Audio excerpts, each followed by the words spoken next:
ஒரு பெரிய நினைவு மண்டபம். அதுக்கு முன்னாடி ஒரு அப்பாவும் பிள்ளையும் நின்றுக்கிட்டு இருக்கிறாங்க. அந்த வழியாக போகிறவங்க வர்றவங்கெல்லாம் அந்த இடத்துல நின்று அது என்ன மண்டபம் அப்படின்னு விசாரிக்க ஆரம்பித்தாங்க. அந்த அப்பாவும் பிள்ளையும் தான் வர்றவங்களுக்கெல்லாம் விவரம் சொல்லிகிட்டு இருக்கிறாங்க. அதாவது இந்த இடத்துல ஒரு பெரிய மகான் சமாதி ஆயிருக்கார். அவர் சமாதியான இடத்துல இந்த நினைவு மண்டபத்தை கட்டியிருக்கிறோம் அப்படின்னாங்க. ஊர் பூரா இந்த செய்தி பரவிச்சு. நிறைய பேர் அந்த இடத்த தேடி வர ஆரம்பித்தாங்க. இங்கே வந்து கொஞ்சம் நேரம் உட்காந்துட்டு போனால் மனசுக்கு ஒரு நிம்மதி கிடைக்கிது அப்படின்னாங்க. அங்கே இருந்த உண்டியலில் நிறைய காசு போட்டுட்டு போகிறாங்க. பணம் கிடுகிடுன்னு நிறைய சேர ஆரம்பிச்சுட்டுது. பணம் நிறைய சேர்ந்த உடனே அந்த அப்பாவுக்கும் பிள்ளைக்கும் தகராறு வந்துட்டுது. பணம் சேர்ந்தாலே சொத்து தகராறு வரத்தானே செய்யும். அது மாதிரி வந்துட்டுது. பையன் அடிக்கடி நிறைய பணம் கேட்க ஆரம்பித்தான். அப்பா பார்த்தார், யோசனை பண்ணார், ஒரு முடிவுக்கு வந்தார். ஒரு நாள் பையனை கூப்பிட்டார். இதை பாருப்பா, நமக்குள்ள தகராறு வேணாம். அப்பாவும் பிள்ளையும் இப்படி சண்டை போட்டுக்கிட்டா பார்க்குறவங்க தப்பாக நினைப்பாங்க. அதனால் நமக்குள்ளே சமரசமாக இதை தீர்த்துக்குவோம், என்ன சொல்கிற அப்படின்னார் அப்பா. சரி நான் பையன். உடனே அந்த அப்பா என்ன பண்ணார் தெரியுமா? மகன்கிட்ட கொஞ்சம் பணத்தை கொடுத்தார். தன்கிட்ட இருந்த ஒரு கழுதையையும் கொடுத்தார். இதை வச்சு நீ பொழைச்சிக்கோ அப்படின்னு சொல்லி அனுப்பி வச்சுட்டார். மகன் அந்த கழுதையை இழுத்துக்கிட்டு அடுத்த ஊருக்கு போனான். வழியிலேயே அந்த கழுதை செத்து போச்சு. உடனே என்ன பண்ணலாம்னு யோசனை பண்ணான். ஒரு ஐடியா வந்தது. அந்த கழுதையை ஒரு சாலை ஓரமாக புதைச்சான். கையில் இருந்த பணத்தை வச்சு அந்த இடத்துல ஒரு கல் மண்டபம் கட்டினான். அந்த வழியாக 2 பேர் வந்தாங்க. இது என்ன மண்டபம்னு விசாரித்தாங்க. இந்த இடத்துல ஒரு பெரிய மகான் சமாதி ஆயிருக்கிறார் அப்படின்னா. இந்த செய்தி ஊர் பூரா பரவ ஆரம்பிச்சுட்டுது. நிறைய பேர் வந்து போக ஆரம்பித்தாங்க. இங்கே வந்தால் மனசுக்கு ஒரு பெரிய நிம்மதி கிடைக்குது அப்படின்னு வேற சொல்ல ஆரம்பித்தாங்க. வர வர கூட்டம் அதிகமாக வர ஆரம்பிச்சுட்டுது. உண்டியலில் பணம் நிறைய சேர்ந்துட்டுது. நகையெல்லாம் கூட கழட்டி காணிக்கையாக போட ஆரம்பிச்சுட்டாங்க. அப்பாவை விட மகன் பெரிய ஆளாயிட்டான். இதை கேள்விப்பட்டார் அப்பா. பையனை பார்த்துட்டு வரலாம்னு ஒரு நாள் புறப்பட்டு வந்தார். பையன் ஓஹோன்னு இருக்கிறான். பங்களா, காரு எல்லாம் வந்துட்டுது. எப்படிடா இந்த அளவுக்கு ஆனே அப்படின்னு விசாரித்தார். அப்பா, எல்லாம் உங்கள் ஆசீர்வாதம் தான். நீங்கள் கொடுத்த மூலதனத்தை வச்சு தான் இவ்வளவும் சம்பாதிச்சேன் அப்படின்னா பையன். அது எப்படிறான்னு விசாரித்தார். அப்பா, நீங்கள் ஒரு கழுதை குட்டியும் கொஞ்சம் பணமும் என்கிட்ட கொடுத்து அனுப்பி வச்சிங்க. அதை எடுத்துக்கிட்டு வந்தேன். வர்ற வழியில் அந்த கழுதை செத்து போச்சு. உடனே யோசனை பண்ணேன். அந்த கழுதையை இந்த இடத்துல புதைச்சேன். கையில் இருந்த பணத்தை வச்சு மண்டபம் கட்டினேன். மகான் ஒருத்தர் சமாதி ஆயிருக்கார் அப்படின்னு வதந்தியை கிளப்பி விட்டேன். ஜனங்கள்லாம் ஏமாந்து போய் காசை கொண்டாந்து போட ஆரம்பிச்சிட்டாங்க. நான் பொழைச்சிக்கிட்டு இருக்கிறேன் அப்படின்னா. இப்போதான்டா நீ என் புள்ள அப்படின்னு சொல்லி சந்தோஷப்பட்டாரான் அந்த அப்பா. ஏன் அப்படி சொல்கிறீங்கன்னு கேட்டிருக்கான் பையன். கழுதை குட்டியை புதைச்சி மண்டபம் கட்டியிருக்கிற நீ, ஏற்கனவே நம்ம ஊரில் நாம் கட்டியிருக்கிறோமே மண்டபம், அது இந்த கழுதையோட அம்மாவை புதைச்ச இடம். மகான் சமாதி ஆயிருக்காருன்னு நானும் சும்மா கப்ஸா தான் விட்டுக்கிட்டு இருக்கேன் அப்படின்னாரான் அப்பா. முட்டாள் ஜனங்களை நினச்சி அந்த 2 பேரும் சத்தம் போட்டு சிரிச்சாங்களாம். மனுஷனை மனுஷன் ஏமாத்துறது ரொம்ப சுலபம். என் கூட படித்த ஒருத்தன் திடீர்னு ஒரு நாள் எல்லாருக்கும் அருள் வாக்கு சொல்ல ஆரம்பிச்சிட்டான். அவன் ஒரு ஆஃபீஸ்லேயும் வேலை பார்க்குறான். ஆஃபீஸில் உள்ளவங்கெல்லாம் அவங்ககிட்ட வந்து அருள் வாக்கு கேட்குறது வழக்கம். ஒரு நாள் நான் அவன் முன்னாடி போய் உட்காந்து பேசிக்கிட்டு இருந்தேன். அப்போ அதே ஆஃபீஸில் வேலை பார்க்குற ஒருத்தர் அவங்ககிட்ட வந்து, சுவாமி, என் மேஜையில் வச்சுருந்த பேனா திடீர்னு காணாமல் போட்டுது, அது திரும்ப கிடைக்குமா எனக்கு அப்படின்னு கேட்டார். இவன் கண்ணை உருட்டி பார்த்துட்டு, அது உனக்கு கிடைக்காது, புதுசாக வேற ஒன்று வாங்கிக்கப்போ அப்படின்னா. சரின்னு அவர் போயிட்டார்.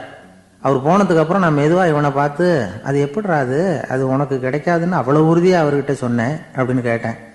இவன் மெதுவாக என் காதுகிட்ட வந்து, அந்த பேனாவை கிளப்புனதே நான் தான் அப்படிங்கிறான். இங்கே இருக்கிற எல்லோருக்கும் வணக்கம். நான் அதிகமாக இந்தியாவை விட்டு வெளிநாடு எதையும் இதுவரை பார்க்காதவன். இப்பொழுதுதான் சமீபத்தில் தான் முதல் தடவையாக உங்கள் ஊருக்கு வந்திருந்தேன், சில காலங்களுக்கு முன்னால். இப்பொழுது 2வது தடவையாக இங்கே வர்றேன். இது ரொம்ப மகிழ்ச்சிகரமான ஒரு நாள். மகிழ்ச்சிகரமான சூழ்நிலையில் உங்களை எல்லாம் சந்திக்கிறதுல எனக்கு ரொம்ப மகிழ்ச்சி. ஏன்னா தேசிய தின மகிழ்ச்சி கொண்டாட்டத்திலே நீங்கள் எல்லாம் கலந்து கொண்டிருக்கிறீர்கள். நேற்று நானும் அந்த தொலைக்காட்சியிலே அந்த அணிவகுப்பு எல்லாத்தையும் பார்த்தேன். எந்த அளவுக்கு ஒற்றுமையாக செயல்பட்டால் எதையும் வெல்லலாம் அப்படிங்கிறதுக்கு ஒரு உதாரணமாக இந்த நாட்டில் இருக்கிற நீங்கள் எல்லாம் உழைத்து கொண்டிருக்கிறீர்கள். அது எனக்கு ரொம்ப மகிழ்ச்சி. இப்படி ஒற்றுமையாக இருந்தால் எவ்வளோ பெரிய வியாதியை கூட விரட்டி போடலாம் அப்படிங்கிறது மாதிரி நிரூபித்திருக்கிறீர்கள். அதனால் உங்களெல்லாம் சந்திக்கிறதுல எனக்கு ரொம்ப மகிழ்ச்சி. எனக்கு இது மாதிரி இவ்வளவு பெரிய கூட்டத்தில் என்னோட வந்திருக்கிற பெரியவர்கள் பேசி பழக்கம். நான் அதிகமான கூட்டத்தில் பேசி பழக்கம் இல்லை. நான் ரேடியோவில் ஒரு 20-25 வருஷம் பேசியிருக்கிறேன். அதனால் எனக்கு எதிரில் கூட்டமே இல்லாமல் பேசி தான் பழக்கம். அது வெறும் மைக்கு மட்டும் இருக்கணும், எதிரில் யாரும் இருக்கக்கூடாது. அப்படியே ரேடியோவில் பேசி பழக்கப்பட்டதுனால ஒரு பெரிய பிரம்மாண்டமான கூட்டத்தை பார்த்தது எனக்கே ஒரு மாதிரியாக இருக்கும். அதனால் கூட்டம் இல்லாமல் எனக்கு இப்போ கூட நீங்கள் எல்லோரும் எழுந்திரிச்சு வெளியில் போயிட்டால் ரொம்ப நல்லா பேசுவேன். நீங்கள் வெளியில் இருந்துட்டு கேட்கணும், ஏன்னா அப்படியே பழகி போச்சு. இருந்தாலும் இதில் எனக்கு என்னென்னா, இப்போ தமிழ்நாட்டில் நான் பலதரப்பட்ட கூட்டத்தில் பேசி சமீப காலத்தில் பேசியிருக்கிறேன். இந்த எல்கேஜி யூகேஜி படிக்கிற குழந்தைகள் முன்னாடி என்ன பேச சொல்லுவாங்க, எல்கேஜி யூகேஜி அந்த குழந்தைகள். அப்போ நான் எப்போ முடிக்கணுங்கிறது எனக்கு தெரியும், ஏன்னா அதுக்கு ஒரு அறிகுறி. அந்த குழந்தை என்ன பண்ணணும்னா மொதல் வரிசையில் இருக்கிறது அப்படி தரையை கீறும்.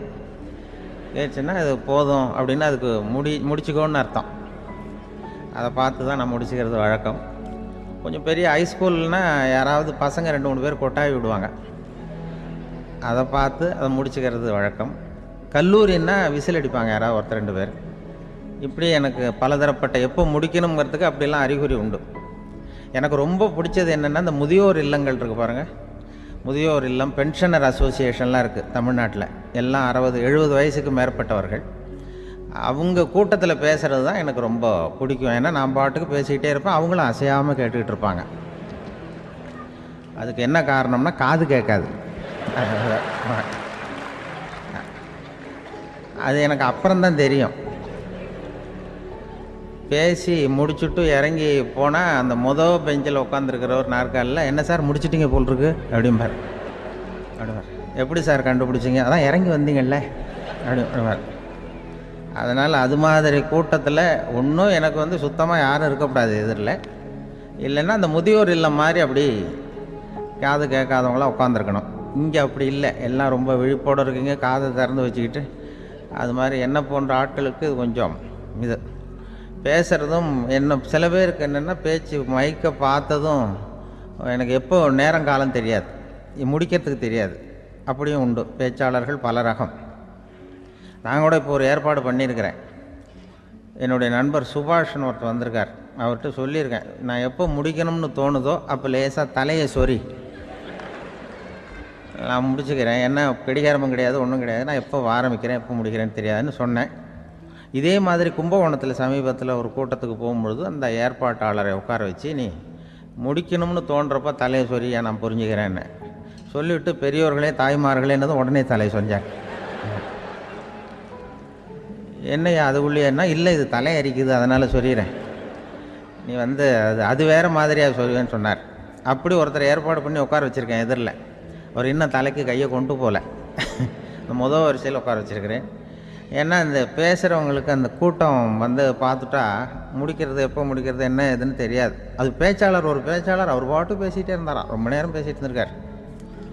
பேசிகிட்டு இருந்தால் ஒன்றும் புரியல, நேரங்காலம் தெரியல. அவருக்கே தோணி ஒரு கட்டத்தில் அந்த பேசுகிறவருக்கு, ஐயா மன்னிச்சுக்கோங்க, நான் ரொம்ப நேரம் பேசிட்டேன் போல் இருக்கு, எவ்வளோ நேரம் பேசினேன்னு எனக்கே ஞாபகம் இல்லை, இந்த கை கடிகாரத்தை கூட பார்க்க மறந்துட்டேன், என்னை மன்னிச்சுக்கோங்க அப்படின்னாராம்.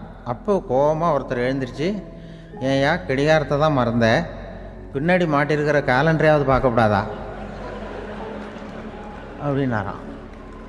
அப்போ தான் தெரியுது அவன் வாரக்கணக்கில் பேசிக்கிட்டு இருந்திருக்கான். போன வெள்ளிக்கிழமை ஆரம்பித்து இந்த சனிக்கிழமை முடிக்கிறது மாதிரி அப்படி ஆகிடும். ஏன்னா கடிகாரமும் கிடையாது. அது மாதிரி பேசுகிற பேச்சு ஆனால் பேசுனா என்ன சொல்லுவாங்கன்னா, எந்த பேச்சை கேட்டாலும் ஒரு தன்னம்பிக்கை வரணுமா கேட்குறவங்களுக்கு, அதுதான் நல்ல பேச்சு அப்படின்னு சொல்லுவாங்க. கேட்குறவங்களுக்கு ஒரு தன்னம்பிக்கை, வாழ்க்கையில் ஒரு பிடிப்பு வரணும், தன்னம்பிக்கை வரணும். அப்படிப்பட்ட எண்ணத்தில் தான் அவங்கெல்லாம் நல்ல கருத்துக்களை சொல்ல வந்திருக்கிறாங்க. அது என்னென்னா, ஒரு ஒரு ஒரு ஒரு இளைஞன் எங்கெங்கேயோ வேலை தேடி இருக்கான், வேலையே கிடைக்கல. உடனே ஒரு தண்டவாளத்தில் போய் தற்கொலை பண்ணி தண்டவாளத்தில் தலையை வச்சு படுத்துட்டானான். யாரும் வேலை கொடுக்கல, தண்டவாளத்தில் போய் தற்கொலை பண்ணி எடுத்து படுத்துருக்கான். அப்போது 2 பக்கமும் திரும்பி பார்க்குறான், ரயிலே வரல.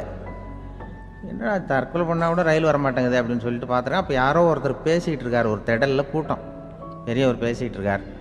நம்ம அந்த பெரியவர் போய் கொஞ்ச நேரம் அந்த கூட்டத்தையாவது கேட்டுட்டு வருவோம், நீ ரயில் வர்ற பாட்டை காணும், அப்புறம் வந்து தலையை வச்சு படுத்துக்குவோம் அப்படி நேராக அந்த கூட்டத்துக்கு போனால் ஒரு திடலில் ஒரு பெரிய மனுஷன் பேசிகிட்டு இருக்கார். தன்னம்பிக்கை, வாழ்க்கையில் வந்து இளைஞர்கள் ரொம்ப தன்னம்பிக்கையோடு இருக்கணும் அப்படி இப்படின்னு பேசிகிட்டு இருக்கார். இவன் போய் உட்காந்து கேட்டான். இந்த இளைஞன் 1 மணி நேரம் கேட்டான்.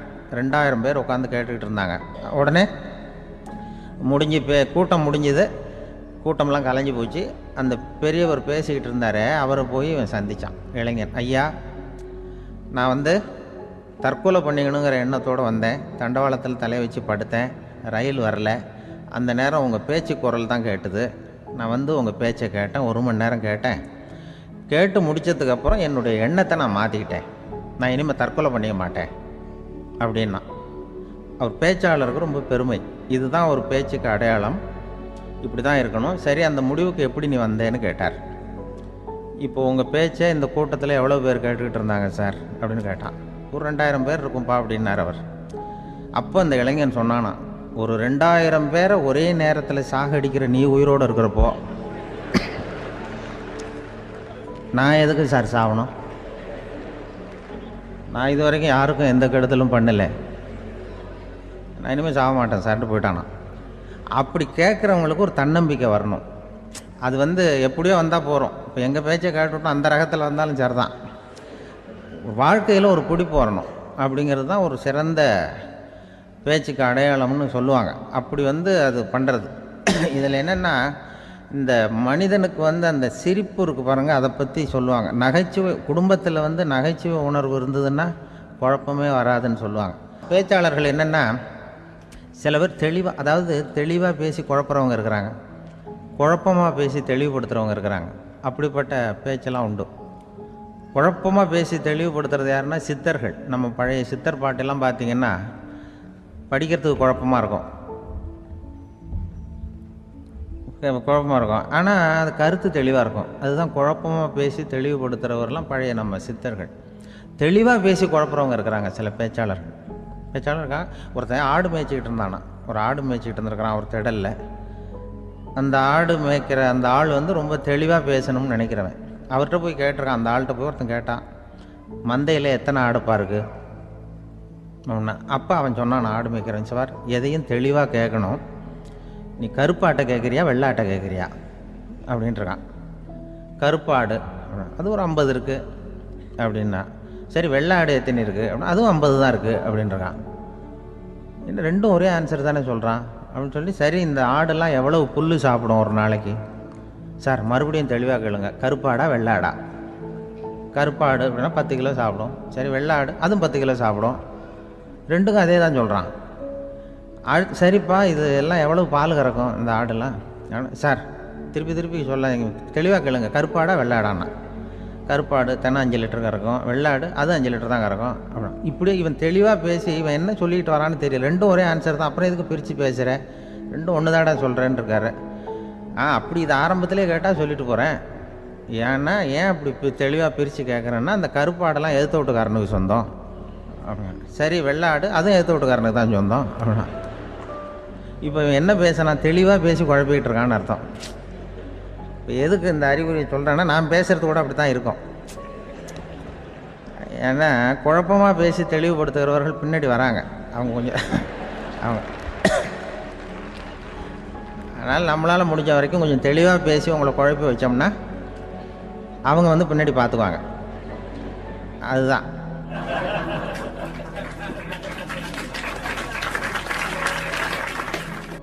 எனக்கு எங்கள் ஊர்லேயே ஒரு பேர், எங்கள் ஊர் நண்பர்கள் கூட இங்கே வந்திருக்கிறாங்க.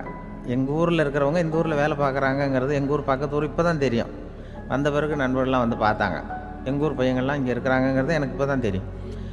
எங்கள் ஊரில் அவங்களுக்கு தெரியும் எனக்கு பேர் என்னென்னா, எல்லாம் நல்லா செய்வேன், கொஞ்சம் பொய் சொல்லுவேன் அப்படிம்பாங்க.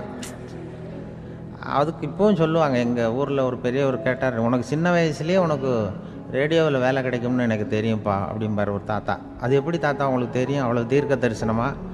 ஆனால் இல்லை நீ சின்ன வயசில் கூட ஒரு பொய்யை கூட நிஜ மாதிரி பேசுவேன், அதனால தான் உனக்கு அங்கே வேலை கிடச்சிது அப்படின்னு சொல்லுவாங்க.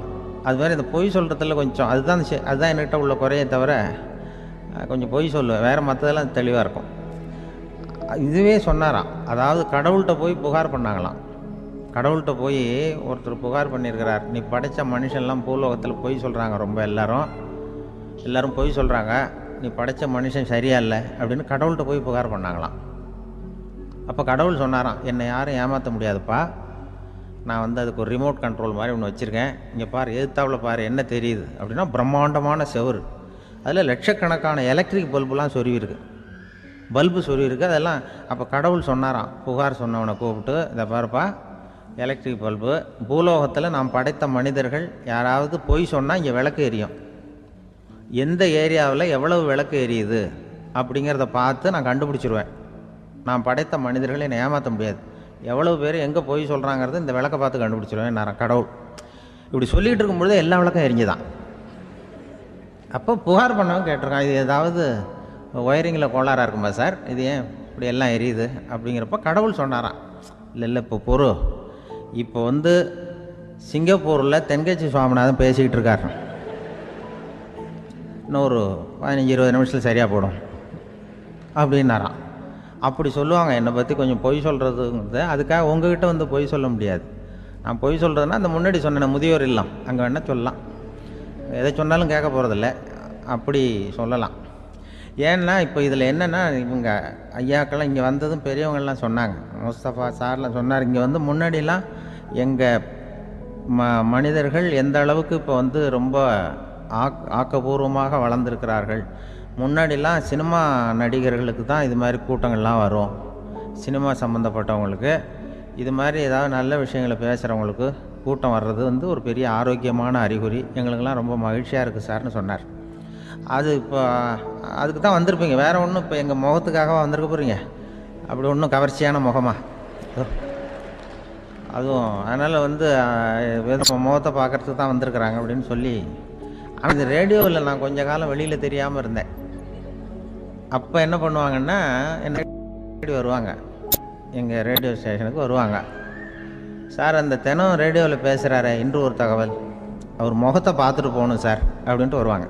ஏன்னா இப்போ தொலைக்காட்சியில் வர்றதில்லை, அதில் என்னென்னா அப்படி ஒரு தடவை வர்றவங்க அடுத்த தடவை வர்றதில்லை. அப்போ தான் புரியுது, ஓஹோ அவங்க ஆள் யாருன்னு தெரிஞ்சுக்கிறதுக்கு தான் வராங்க, வேறு ஒன்றும் ஒரு பெரிய கவர்ச்சி. அதனால் இந்த கூட்டம் வந்து ஏதோ என்னோடய கவர்ச்சின்னா அவர் ஐயா சுகிசிவம் கொஞ்சம் கவர்ச்சியாக தெரிகிறார், அதனால் அவருக்காக வந்த கூட்டமாக வேணா இருக்கலாம், வேறு எனக்கு அந்த நம்பிக்கை இல்லை. ஐயா சாலவன் பாப்பாவுக்கு சுத்தமாக அந்த நம்பிக்கை இருக்காது. அதனால் நாங்கள் வந்து ஏமாந்து போட மாட்டோம், ஏதோ எங்களை பார்க்க தான் வந்திருக்கிறாங்க எல்லோரும் அப்படின்னு. என்ன அவங்களுக்கு கருத்துன்னா, நல்ல குடும்பம், நல்ல மகிழ்ச்சியாக வாழ்வது எப்படி, நல்ல குடும்பத்தை எப்படி நடத்துறது, இது மாதிரி நல்ல கருத்துக்களை இப்போ ஜனங்கள்கிட்ட பரிமாறிக்கணும்னு இந்தியாவிலையும் தமிழ்நாட்டிலையும் சில நிகழ்ச்சிகளை அவங்க நடத்திட்டு இருக்கிறாங்க. என் கூட வேலை பார்க்குறப்போ ஒரு அம்மா இருந்தாங்க, அவங்க எப்போதும் அவங்க வீட்டுக்காரர் படத்தையே வச்சுருப்பாங்க, கையில் பத்திரமா வச்சுருப்பாங்க, அவ்வளவு மரியாதை மதிப்புன்னு சொல்லி நாங்கள்லாம் அவங்கள பெருசாக நினைப்போம். இது எதுக்குமா அவங்க வீட்டுக்காரர் படத்தை பத்திரமா இல்லை கையிலேயே வச்சுருக்கீங்களே, ஆஃபீஸுக்கெல்லாம் எடுத்துகிட்டு வந்து வச்சு அடிக்கடி எடுத்து பார்த்துக்குவாங்க, அவ்வளவு பிரியமாக அவங்க வீட்டுக்காரர் இல்லை. ஆமாம், எனக்கு வந்து ஏதாவது பிரச்சனை வந்துவிடுதுன்னா உடனே எங்கள் வீட்டுக்காரர் படத்தை எடுத்து பார்ப்பேன். பரவாயில்லையே இப்படி ஒரு இதாக, ஆமாம் இதை பார்த்துட்டு நினச்சிக்குவேன், இதை விட பிரச்சனை வேறு என்ன இருந்துட போகுது உலகத்தில் அப்படின்னு நினச்சிக்குவேன், உடனே எனக்கு எல்லாம் போயிடும் அப்படின்ட்டு தான். அப்படி ஒரு அம்மா இருந்தாங்க, இப்போ இருக்காங்க, வேலை பார்த்துக்கிட்டு இருக்காங்க. அப்படிலாம் இங்கே இருக்கிற தாய்மார்கள் பெண்கள் யாராவது அப்படி கூட பண்ணலாம். யாரா எப்போதுமே உங்கள் வீட்டுக்காரர் படத்தை கையில் வச்சுக்கோங்க, அது ஒரு யோசனை, குடும்பம் குதூகலமாக இருக்கிறதுக்கு அது ஒரு யோசனை. அதே மாதிரி இவங்களும் அவங்க படத்தை வச்சுக்கலாம், வச்சுக்கிட்டு பிரச்சனை வரும்பொழுது பார்த்துக்கணும், இதை விட நமக்கு என்ன வந்துட போகுது பெருசாக அப்படி தான் இருக்கணும். குடும்பம் வந்து நல்லபடியாக இருக்கணும்னா அதுக்கு இப்போ சொல்லுவாங்க, கடவுளே வந்து ஒரு வீட்டு கணவன், வீட்டு தலைவர் கனவுல வந்தாராம். கடவுள் வந்து இது மாதிரி உன்னை விட்டுட்டு உங்கள் குடும்பத்தை உன்னையெல்லாம் விட்டுட்டு போக போகிறேன்னா, அதனால் ஏதாவது வர வேணும்னா கேட்டு போய் வாங்கிக்கோ அப்படின்னு கடவுள் சொன்னாராம் அந்த குடும்ப தலைவர்கிட்ட. அவருக்கு என்ன கேட்குறதுன்னு புரியல, கடவுள் வந்து விட்டுட்டு போகிறேங்கிறாரு, ஏதாவது வரம் கேட்டுக்கோ அப்படின்னு. நம்ம என்ன பண்ணுறது, என்ன கேட்குறதுன்னு ஒன்றும் புரியல, குழம்பிக்கிட்டு இருந்தான் அந்த ஆள் கனவுல. இப்போ கடவுள் சொன்னாரா, சரி நீ ரொம்ப குழப்பமாக இருக்க, நாளைக்கு மறுபடியும் உன் கனவுல வரேன் அதுக்குள்ளே நீ முடிவு பண்ணி வை. உனக்கு என்ன வரம் வேணுமோ கேட்டு வாங்கிக்கோ, உனக்கு வரம் கொடுத்துட்டு நான் போயிடுறேன், உன்னை விட்டுட்டு போகிறதா நான் முடிவு பண்ணிட்டேன் அப்படின்ட்டுருக்காரு கடவுள். சரி, ஒரு நாள் அவகாசம் கொடுங்க, நாளைக்கு நான் அதுக்குள்ளே முடிவு பண்ணி வைக்கிறேன்ட்டு அவர் வந்தார். மறுநாள் முழிச்சுக்கிட்டார். முழிச்சுக்கிட்டு மனைவி, மகன், மக்கள் எல்லாரையும் கூப்பிட்டார், குடும்பத்தில் எல்லாரையும். அப்படி வாங்க, இது மாதிரி நேற்று கனவுல வந்தார் கடவுள், நம்மளை விட்டுட்டு போக போகிறாராம், என்ன வரம் வேணும்னு கேட்டு வாங்கிக்கோ அப்படின்னு இப்போ சொல்லிட்டார். என்ன கேட்குறதுன்னா அப்படின்னு அந்த கணவன் கேட்குறான். இந்த மனைவி சொல்கிறாங்க, என் உடம்பு பூரா நகையாக இருக்கணும் அப்படின்னு கேள் அப்படின்ட்டுருக்கு. அதுக்குள்ளே அந்த ஒரு பொண்ணு ஓடி வந்து, அப்படிலாம் கேட்காதப்பா கடவுள்கிட்ட, இப்போ இருக்கிற சொத்து எவ்வளோ இருக்கோ அதுபோல் இன்னொரு பங்கு வேணும்னு கேள் அப்படின்னு. அந்த பையன் வந்து அவன் வேறு சொன்னான், அவன் அது நமக்கு வந்து இது போல் ஒரு 10 பங்காவது வேணும், 2 பங்களா, கார் வேணும் அப்படின்னு அவன் ஒரு லிஸ்ட்டை கொடுத்தான். இவர் என்ன கேட்குறதுன்னு முடிவு பண்ணுறதுக்குள்ள அங்கே வேலை செய்கிற அம்மா, ஒரு வயசான அம்மா வந்திருக்கு, வேலை செய்கிற அம்மா. அது வந்து சொல்லிச்சான் இவர்கிட்ட, தப்பாரு கடவுள்கிட்ட அப்படிலாம் கேட்காதப்பா, நாளைக்கு வரும்பொழுது என்ன வர வேணும்னா எங்கள் குடும்பத்தில் எல்லாரும் அன்பாக இருக்கணும், பாசமாக இருக்கணும்னு கேட்டு வாங்கிக்கோ வரத்தை. அன்பு பாசம் குடும்பத்தில் எப்போதும் நிலவணும்னு கேட்டு வாங்கிக்கோ, வேற எல்லாம் நம்ம பார்த்துக்கலான்னு அந்த பெரியம்மா சொல்லிச்சான். மறுநாள் அதே மாதிரி படுத்து தூங்கினார். கடவுள் கனவுல வந்தார். வந்து கேட்கும்பொழுது இவர் சொன்னாராம், ஐயா எனக்கு வந்து எங்கள் குடும்பத்தில் நாங்கள் கணவன், மனைவி, புள்ள, குட்டி எல்லாம் பாசமாக இருக்கணும், அன்பாக இருக்கணும், இதுதான் எங்களுக்கு வர வேணும் அப்படின்னு கேட்டாராம். இவர் கேட்டதும் கடவுள் வந்து தலையை சொரிய ஆரம்பிச்சிட்டாராம். ஏன் என்ன யோசிக்கிறீங்கன்னு கேட்டிருக்காரு. நீங்கள் அன்பாக பிரியமாக இருந்தீங்கன்னா அப்புறம் ஏன் நான் உங்களை விட்டுட்டு போக போகிறேன்? நான் ஏற்கனவே இல்லைங்கிறதுனால தான் உங்களை விட்டு போகலாம்னு முடிவு பண்ணியிருந்தேன். இப்போ நீங்கள் ஏற்கனவே பாசமாக இருந்தீங்கன்னா நான் இனிமேல் போக மாட்டேன், அதனால் ஏன் முடிவை மாற்றிக்க வேண்டியதுதான், உங்கள் கூட தான் இருக்க போகிறேன்னாராம். இப்படி ஒரு கதை சொல்லுவாங்க. அதனால் ஒரு குடும்பத்தில் அந்தந்த உறவு முறைகள் சரியாக இருக்கிற வரைக்கும் எல்லாம் நல்லாயிருக்கும். அங்கே தான் அங்கே இறைவன் வாழும் இல்லம்ங்கிறாங்களே, அதுதான் அது. அதில் அந்த குடும்ப தலைவருங்கிறவர் கணவன் அப்படிங்கிறதுனால அவருக்கு தான் பொறுப்பு. அவருக்கு நிறைய சகிப்புத்தன்மை வேணும், கோபம் வரக்கூடாது, யார் என்ன சொன்னாலும் போகணும். சில கணவன்மார்கள் வந்து எது சொன்னாலும் மனைவி வந்து தட்டுறதில்லை. அங்கே போனால் போவாங்க, எதுக்கு போக சொல்கிறேன்னு கேட்குறதில்ல, போகிறது. இங்கே வான்னா வர்றது. திருவள்ளூர் மனைவி இருந்தாருன்னு சொல்கிறாங்கல்ல, அது மாதிரி. அது எப்படின்னா ஒருத்தர் சொன்னார், அது அப்படி இல்லை, அதுக்கு ஒரு கதை சொன்னார். ஹிட்லர் வந்து வந்தாராம் ஒரு தடவை, ஒரு பெரிய கப்பல் மேலே, கப்பலுடைய மேல் தளத்தில் ஹிட்லர் வந்துக்கிட்டு இருக்கார். ஒரு இங்கிலீஷ் கேப்டன் எதிரில் நிற்கிறான். அவனுக்கு பெரிய ஆச்சரியம், இந்த ஆள் எப்படி இப்படி ஒரு தனி மனிதனாக இருந்துக்கிட்டு உலகத்தையே இப்படி இந்த பாடுபடுத்துகிறார் அப்படின்னு சொல்லி, உன்னுடைய வெற்றிக்கு என்ன காரணம்னு கேட்டாராம் அந்த இங்கிலீஷ் கேப்டன். இப்போ ஹிட்லர் சொன்னாராம், என்னுடைய வெற்றிக்கு காரணம் என்கிட்ட வேலை செய்கிற ஊழியர்கள். நான் கிழிச்ச கோட்டை தாண்ட மாட்டாங்க, நான் என்ன சொல்கிறேனோ அதை உடனே செய்வாங்க, ஏன் எதுக்குன்னு எதிர்த்து பேச மாட்டாங்க, அதுதான் என்னுடைய வெற்றிக்கு காரணம் அப்படின்னு சொல்லி அதை நிரூபித்து காட்டுறேன் பார் அப்படின்னு சொல்லி கையை தட்டினாராம் ஹிட்லர். உடனே ஒரு சிப்பாய் அங்கேருந்து வந்து லெஃப்ட் ரைட்னு போட்டு வந்து சல்யூட் பண்ணி நின்னான். உடனே ஹிட்லர் சொன்னார், நீ அப்படியே இந்த கப்பல் மேல் தளத்துலேருந்து அப்படி கடலில் விழுந்து செத்து போடா அப்படின்னு பொத்துன்னு குதிச்சுட்டான். எதுக்கு சொல்கிறேன் என்ன எதில், உடனே குதிச்சு செத்து போட்டான். இவருக்கு பெரிய ஆச்சரியம் கேப்டனுக்கு. ஹிட்லர் சொன்னார், இதுதான் என்னுடைய வெற்றிக்கு காரணம், தப்பார் இன்னொருத்தனை கூப்பிட்றேன் அப்படின்னு தட்டினா, இந்த பக்கத்துலேருந்து ஒருத்தன் வந்தான், லெஃப்ட் ரைட்னு வந்து நின்னா, நீ இப்படி குதிச்சு செத்து போடா அப்படின்னு பொத்துன்னு குதிச்சுட்டான். எதுக்கு போக சொல்கிறீங்கன்னு ஒன்றுமே கேட்கல, குதினா உடனே குதிச்சுட்டான். அப்போ ஹிட்லர் சொன்னார், இதே மாதிரி என்னுடைய ஒவ்வொரு ஊழியர்களும் இருக்கிறாங்க, நானும் ஊழியர்களை இழக்கிறதுக்கு தயாராக இல்லை, தப்பார் தயாராக இருப்பேன் எப்போதும், தப்பார் இன்னொருத்தரம் தட்டுறேன்னு இன்னொருத்தர் வந்தார். எதிர்த்தாப்புலேருந்து ஒருத்தன் லெஃப்ட் ரைட் சல்யூட் அடித்தான். நீயும் குதிச்சு செத்து போடான்ருக்கார் ஹிட்லர். இவனால் பொறுக்க முடியல, இந்த இங்கிலீஷ் கேப்டன் அனாவசியமாக ஒவ்வொருத்தனாக குதிச்சுட்றானேன்னு சொல்லி ஓடி போய் அவனை குதிச்சிட்டான். குதிக்கிறதுக்கு முன்னாடி பிடிச்சி தனியாக எடுத்துகிட்டு போட்டான். தனியாக எடுத்துகிட்டு போய் அந்த சிப்பாய்கிட்ட கேட்டாரான் அந்த இங்கிலீஷ் கேப்டன், ஏன்ப்பா அந்த ஆள் குதிக்க சொல்கிறான்னா நீ ஏன் எதுக்குன்னு கேட்குறது இல்லையா, உடனே குதித்து செத்து போகிறீங்களே, இதெல்லாம் என்ன அநியாயம் அப்படின்ட்டுருக்கான் அந்த இங்கிலீஷ் கேப்டன் கையை பிடிச்சிக்கிட்டு. உடனே அந்த சிப்பாய்க்கு கோவம் வந்துட்டு தான், உடையா கையை, இவன்ட்ட வேலை பார்க்குறத விட உழுந்து செத்து போகலாம், நான் குதிக்கிறான், என்ன அனாவசியமாக எதுக்கே இருக்க சொல்கிறேன் அப்படின்னு சொல்லி குதிச்சுட்டானா.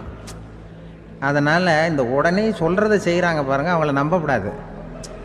கணவன்மார்களுக்கு ஒரு எச்சரிக்கை, சொல்கிறத உடனே செஞ்சுருவாங்க மனைவி, நீ அங்கே போனால் போங்க வரணும், அது ஹிட்லர் மாதிரி நினைக்கிறாங்கன்னு அர்த்தம். இதுகிட்ட பேசிக்கிட்டு இருக்கிறத விட சொல்கிறத செஞ்சுட்டு போடுவோமே, அப்படி சமாளிக்கிற கணவன்மார்கள் உண்டு. குடும்பத்தில் வந்து அப்படிலாம் இருந்து சமாளிக்கிறாங்க. குடும்பத்தில் ஒருத்தர் அனுசரிப்பு தன்மைங்கிறது ரொம்ப அவசியம். கணவன் மனைவின்னா அனுசரித்து போகணும்னு சொல்லுவாங்க. அதாவது ஒரு கணவன் அதுக்காக தான் அந்த காலத்துலலாம் ஒரு வீட்டுக்கு வந்து மாப்பிள்ளை தேடுறதுங்கிறது ஒரு பெரிய குடும்பத்தை நிர்வகிக்கிற அளவுக்கு ஒரு கணவனாக வரக்கூடிய எப்படி இருக்கணும் அப்படின்னா, அந்த காலத்தில் புலி வேட்டைக்கு போகணும். ஒரு பொண்ணுக்கு மாப்பிள்ளை தேடுறதுன்னா நம்ம தமிழ் பழக்கம் என்னென்னா, காட்டுக்கு போய் ஒரு புலியை வேட்டையாடிட்டு வரணும். அந்த புலி பல்லு அல்லது நகத்தை கொண்டுட்டு வரணும் அந்த இளைஞன். அதை வந்து வீட்டில் கொடுப்பான். அதை தான் கட்டி அதை வந்து இதாக கட்டுவாங்க, மாலையாக போடுவாங்க, தாலியாக கட்டுவாங்க. அதாவது வீரம் இருக்கா பையனுக்குன்னு பார்ப்பாங்க. ஒரு பொண்ணு வேணும்னா நீ முதல்ல வீட்டுக்கு பொண்ணு கேட்க போகக்கூடாது, காட்டுக்கு போகணும், போய் புளியை கொண்டு வா, அதுக்கப்புறம் தான் உனக்கு பொண்ணு அப்படின்னு சொல்லுவாங்க. இப்போவெல்லாம் ஏன் போகிறது இல்லைன்னா, இப்போலாம் ஒருத்தனை வந்து காட்டுக்கு போய் புலிப்பல் கொண்டு வான்னா புலி தான் மாப்பிள்ளையாக வரும். அதனால தான் இப்போ போகிறதில்ல யாரும் காட்டுக்கு. அப்போ வந்து பெண்களும் வந்து ரொம்ப வீரமாக இருந்தாங்க. பெண்கள் மூலம் அந்த காலத்தில் எப்படின்னா முறத்தாலேயே புலியை துரத்துவாங்களாம். நம்ம பழைய பாட்டிலெல்லாம் பார்த்துருப்பீங்க, முறத்தால் புலியை விரட்டினாங்கன்னு வரும் பழைய பாட்டு. அந்த அளவுக்கு பெண்களுக்கு வீரம். இப்போ கல்யாணம் ஆகி இந்த காலத்தில் ஒரு கணவனை வந்து விரட்டிட்டு வந்தாங்களாம் முறத்தை எடுத்துக்கிட்டு. ஒரு மனைவி, அவன் பயந்துட்டு வெளில ஓடி வரான், பின்னாடி முறத்தை எடுத்துகிட்டு அந்த அம்மா ஓடி வருது. இவனை தனியாக பிடிச்சி கொண்டு போய், என்னப்பா இந்த மனைவிட்டு இப்படி பயந்து ஓடி வரையே, முறத்தால் துரத்துறா இப்படி வரையே அப்படின்னு தான் அவன் அப்படியே தடுமாறிக்கிட்டு, அதெல்லாம் ஒன்றும் இல்லை, அவன் என்னை புலியாக நினைக்கிறா அப்படின்னு ஒரு பெருமையாக சொல்லிட்டானான். அந்த காலத்தில் புலியை தான் முறத்தால் விரட்டினாங்க, இப்போ புருஷனை விரட்டுறாங்க அப்படின்னு சொல்லி. அப்படி அந்த காலத்தில் வந்து கணவனுக்கு ஒரு குடும்பத்தை நிர்வகிக்கிற திறமை இருக்கா, உடல் வலிமை தான் முக்கியம். இப்போ கூட மதுரை பக்கத்தில் ஐயாவுக்கு தெரியும், அந்த இளவட்டக்கல்லுன்னு ஒரு ஊர். இப்போ ஊருக்கு ஊர் எல்லையில் கிடக்கும். ஊர் எல்லையில் ஒரு பெரிய கல் கிடக்கும். அந்த ஊருக்கு பொண்ணு கேட்க போகிறவங்க அந்த கல்லை தலைக்கு மேலே தூக்கி காட்டணும், அப்படியே தூக்கி தலைக்கு மேலே வசதி கீழே போடணும். அந்த வலு இருந்தால் தான் நீங்கள் அந்த ஊருக்குள்ளேயே போகலாம், பொண்ணு கேட்கறதுக்கு போகலாம். இல்லைன்னா நீ திரும்பி போக வேண்டியதான். அந்த வலிமை இருக்கா மாப்பிள்ளைன்னு பார்க்குறாங்க. இளவட்டக்கல்லுன்னு பேர். அப்போ என்ன பண்ணாங்கன்னா, ஒரு 1000 வருஷத்துக்கு முன்னாடி அந்த கல்லை தலைக்கு மேலே தூக்கி கீழே போடுவாங்களாம். ஒரு 500 வருஷத்துக்கு முன்னாடி அப்படி கொஞ்சம் தூரம் இடுப்பு அளவுக்கு தூக்கி கீழே போட்டுக்கிட்டு இருந்துருக்குறாங்க. அதுக்கப்புறம் ஒரு 100 வருஷத்துக்கு முன்னாடியெல்லாம் அப்படி முழங்கால அளவுக்கு அப்படி தூக்கி போட்டால் போகிறோம்னு வச்சுருந்தாங்களாம். இப்போ நான் அந்த ஊருக்கு என் கூட பழனிசாமின்னு ஒருத்தர் இருக்கார். அவர் போய், உனக்கு எப்படிப்பா இந்த ஊரில் கல்யாணம் ஆச்சு அப்படின்னா, இப்போலாம் நாங்கள் தொட்டு கும்பிட்டா போகிறோம், அதை அசைக்கிறது கூட இல்லை. அப்படி ஆகிட்டுது. ஒரு குடும்பத்தை கணவனாக வரப்போகிறவனுக்கான தகுதி அந்த காலத்தில் அப்படி இருந்துதான். அப்படி வந்து கணவன் வந்து தேர்ந்தெடுக்கிறது, குடும்ப தலைவனை தேர்ந்தெடுக்கிறது ஒரு பெரிய காரியம்.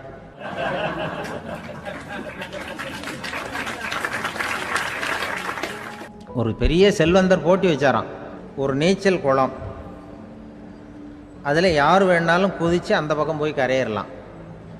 அந்த நீச்சல் குளத்தில் விஷப்பாம்புலாம் கிடக்கு. யார் துணிஞ்சி அந்த விஷப்பாம்பு இருக்கிற குளத்தில் குதித்து அந்த பக்கம் போய் கரையேறானோ அவனுக்கு ஒரு 100 ஏக்கர் நிலம் கொடுப்பேன், அது வேண்டான்னா ஒரு 1000 ஆடு கொடுப்பேன், அதுவும் வேண்டான்னா என் பொண்ணை கொடுப்பேன் அப்படின்னு போட்டி வச்சார். அதான் மாப்பிள்ளையை தேர்ந்தெடுக்கிறதுக்கு அவர் ஒரு வழி, நீச்சல் குளத்தில் குதித்து கரையேறணும். இப்போ அந்த ஊரில் இருக்கிற இளைஞர்கள்லாம் வந்து பார்க்குறாங்க அந்த குளத்தில் குதிக்கணும்னு. ஆனால் குளத்தில் வெறும் விஷப்பாம்புலாம் கிடக்கு. இது என்ன பண்ணுறதுன்னு பார்த்தா யாருமே குதிக்கிறதுக்கு தைரியம் வரல. திடீர்னு ஒருத்தன் துணிஞ்சு குதித்தான், படபடன்னு அடிச்சுட்டு போய் அந்த பக்கம் கரையிட்டான். கரையிறின உடனே பரவாயில்லையே ஒரு ஆள் வந்துட்டான்னு சொல்லி அவனை அந்த இளைஞனை போய் பிடிச்சிட்டு வந்தாங்க. அந்த பெரியவர் கேட்டார், ஏப்பா இவ்வளவு பெரிய விஷப்பாம்பெல்லாம் கிடக்கிற நீச்சல் குளத்தில் நீ துணிஞ்சு குதித்து கரையேறி இருக்கிற, உனக்கு என்ன 1000 ஏக்கர் நிலம் கொடுத்துறவா, 100 ஏக்கர் நிலம் கொடுக்கவா சொல்கிறப்படி அப்படின்னா, வேண்டாம் சார்ன்றிருக்கான். ஓஹோ அப்படின்னா ஒரு 1000 ஆடு வேணுமா உனக்கு அப்படின்னா, அதுவும் வேண்டாம் சார். ஓ அப்படின்னா என் பொண்ணு வேணுமா அப்படின்னா, அதுவும் வேண்டாம் சாருங்கிறான். அப்புறம் எதுக்குடா குதிச்சுன்ட்டு, என்ன உனக்கு என்ன தான் வேணும் அப்படின்னு கேட்டிருக்கார். என்னை எவன் பிடிச்சி தள்ளி விட்டவன்னு தெரியணும் அப்படின்ட்டுருக்கான். அதுக்காக அவன் பார்த்துருக்கான். அப்படி இருந்தால் தான் துணிச்சல் வரும் இந்த காலத்தில். எதுக்கு இவ்வளவு சங்கடம்லாம் வச்சாங்கன்னா, ஒரு குடும்பத்துக்கு தலைவராக வர வேண்டிய ஒரு ஆள், கணவனாக இருக்க வேண்டியவனுக்கு துணிச்சல் இருக்கா, தைரியம் இருக்கா அப்படிங்கிறது பார்க்கறதுக்காக இப்படிப்பட்ட தேர்வு முறைகள்லாம் வச்சுருந்தாங்க அந்த காலத்துலலாம். இப்போலாம் கல்யாணம் பண்ணுறது ஆளுக்கு நேரில் பார்க்காமலே கூட கல்யாணம் நடக்குது இன்டர்நெட்டில். இப்போ சர்டிஃபிகேட் கேட்குறாங்க, நோய் நொடி இல்லாமல் இருக்காரா பார், காட்டுக்கெலாம் போக வேண்டாம், நேராக ஆஸ்பத்திரிக்கு போய் ஒரு சர்டிஃபிகேட் வாங்கிட்டு வா, உனக்கு ஒன்றும் வியாதி இல்லைன்னு ப்ரூவ் பண்ணு, அதுக்கப்புறம் பார்த்துக்கலாம், மற்றதை பேசுவோம் அப்படின்னு சொல்லி அப்படி இருக்குது நிலைமை. அதனால் குடும்பத்தில் வந்து அந்த கணவனாக இருக்கிற வேண்டியவனுக்கு பொறுப்பு அதிகம். ஏன்னா எல்லாத்தையும் அனுசரித்து போக வேண்டியதாக வந்தான். அப்படி தான் இருக்குது. அது ஒன்றுக்கு மேலே இந்த கல்யாணம் பண்ணிக்கிறாங்க, அது ரொம்ப அவஸ்தை. ஒருவனுக்கு ஒருத்திங்கிறது நம்ம இதெல்லாம் சொல்கிறது. ஒன்றுக்கு மேற்பட்ட திருமணங்கள் வந்து சங்கடத்தில் தான் கொண்டு வந்து விடும். நிறைய சொல்லுவாங்க, உலகத்திலேயே ஒரு பெரிய இது என்ன தெரியுங்களா, இயற்கை வந்து நிர்ணயம் பண்ணுது. இப்போ வந்து நம்ம சில பேருக்கு எனக்கு பொம்பளை பிள்ளை வேண்டாம் ஆம்பளை பிள்ளை வேண்டான்னு சொல்லி இந்த ஸ்கேன் பண்ணி என்னென்னவோ பண்ணிகிட்டு இருக்கிறாங்கல்ல. ஆனால் இயற்கை வந்து அந்த 50-50 ரேஷியோவை அது வந்து மெயின்டைன் பண்ணிகிட்ருக்கு. இந்த உலகத்தில் ஒரு அதிசயமான உண்மை என்னென்னா, 116 ஆம்பளை பிள்ளை பிறந்தா 100 பொம்பளை பிள்ளை பிறகுதான். உலக அளவில் 116 ஆம்பளை பிள்ளை பிறந்தா 100 பொம்பளை பிள்ளை பிறகுது. இது எதுக்கு 16 அதிகமாக பிறக்குதுன்னா, அந்த வாலிப வயசு அடையிறதுக்குள்ளே 16 செத்து போகுது. 16 அங்கங்கே ஓடுறது கொஞ்சம் முரட்டுத்தனமாக போகிறதுனால செத்து போகுது. அந்த 50-50 இந்த ஒருத்தருக்கு ஒருத்தங்கிற ரேஷியோவை இயற்கை வந்து மெயின்டைன் பண்ணிகிட்டு இருக்கு. அது ஒரு பெரிய அதிசயம். அதை விட பெரிய அதிசயம் என்னென்னா, இந்த உலக யுத்தம் நடந்ததில்ல, முதல் உலக யுத்தம், 2வது யுத்தம், அப்போ பார்த்துருக்குறாங்க, கணக்கு எடுத்துருக்குறாங்க. அந்த யுத்தம் முடிஞ்ச பிறகு 116 ஆம்பளை பிள்ளைக்கு பதிலாக 160 170 பிறக்க ஆரம்பிச்சுதான். 100 பெண் குழந்தைக்கு 170 180 ஆண் குழந்தை. இது எதுக்குன்னா, அந்த போரில் செத்து போகுதில்ல ஆம்பளை பிள்ளைகள், அதை ஈடுகட்டுறதுக்காக அதிகமாக பிறக்க ஆரம்பிச்சிருக்கு. அந்த அளவுக்கு வந்து இயற்கை வந்து ஒரு பெரிய ரேஷியோவை மெயின்டைன் பண்ணுது. அதாவது ஒருவனுக்கு ஒருத்திங்கிறத அது சொல்லிகிட்டு இருக்கு. புறாவெல்லாம் வளர்த்திங்கன்னா, நான் கூட புறா வளர்த்துருக்குறேன் ஊரில். புறா வளர்த்திங்கன்னா ஒரு தடவைக்கு 2 முட்டை தான் விடும் ஒரு வீட்டுக்கு. அந்த 2 முட்டையும் குஞ்சு பறிச்சுன்னா அதில் ஒன்று வந்து ஆணாக இருக்கும், ஒன்று பொண்ணாக இருக்கும். அது எந்த முட்டை ஆண் எந்த முட்டை பெண்ணுங்கிறத இயற்கை நிர்ணயம் பண்ணுது. அதை வந்து நம்ம மாற்றவே முடியாது. ரெண்டையும் அந்த பெண்ணாவோ 2 ஆணாவோ மாற்ற முடியாது நம்ம. அதனால் அந்த இயற்கையை புரிஞ்சுக்கிட்டு நாம் நடந்துக்கணும். அதனால தான் ஒரு கணவன் ஒரு மனைவி, அதான் ஒருத்தருக்கு ஒருத்தங்கிறது. ஒன்றுக்கு மேலேனா சங்கடம் தான். ஒரு பஸ்ஸில் வந்து ரெண்டு பெண்கள் வந்துக்கிட்டு இருந்தாங்களாம். பஸ்ஸு பிரயாணம். 2 பெண்கள் வந்து பக்கத்தில் உட்காந்துருக்காங்க. அந்த கண்டக்டரை கூப்பிட்ருக்காங்க, இங்கே வாயா அப்படின்னு அந்த ஒரு அம்மா கூப்பிட்ருக்கு. என்னம்மா அப்படின்ட்டுருக்கார். வந்து இந்த ஜன்னலை திறந்து விட்டு போ அப்படின்னு. சரின்னு பக்கத்தில் இருந்த ஜன்னலை திறந்து விட்டு அவர் போயிட்டார். பக்கத்தில் இருந்தம்மா உடனே இங்கே வாயா மறுபடியும் வாயான்னு கூப்பிட்ருக்கு. வந்து என்ன இந்த ஜன்னலை மூடி விட்டு போ அப்படின்ட்டுருக்கு. மூடி விட்டு போனார். மறுபடியும் அந்த முன்னாடி கூப்பிட்டது வாமா வாயான்னு மறுபடியும் கண்டக்டரை கூப்பிட்டு, என்ன இந்த பார், இந்த ஜன்னலை வந்து நீ மூடி வச்சின்னா நான் மூச்சு திணறி செத்து போடுவேன். அப்புறம் உடனே பக்கத்தில் இருந்தம்மா தபாரியா அந்த அம்மா பேச்சை கேட்டுட்டு நீ திறந்து வச்சின்னா நான் குளிர் தாங்காமல் செத்து போடுவேன் அப்படின்ட்டு அவர் தலையை பிச்சுக்கிறார் கண்டக்டர். என்னடா பெரிய ரொம்ப போச்சேன்னு, கொஞ்சம் தூரம் பிரயாணம், இதில் கூட அட்ஜஸ்ட் பண்ணி போகக்கூடாதா அப்படின்னு. அப்போ அந்த பஸ்ஸில் பின்னாடி ஒருத்தன் கடைசி சீட்டில் வெயில் தாங்காமல் சட்டையெல்லாம் கட்டி போட்டுட்டு ஒரு கிராமத்து ஆள் பீடி குடிச்சிட்டு வரான்.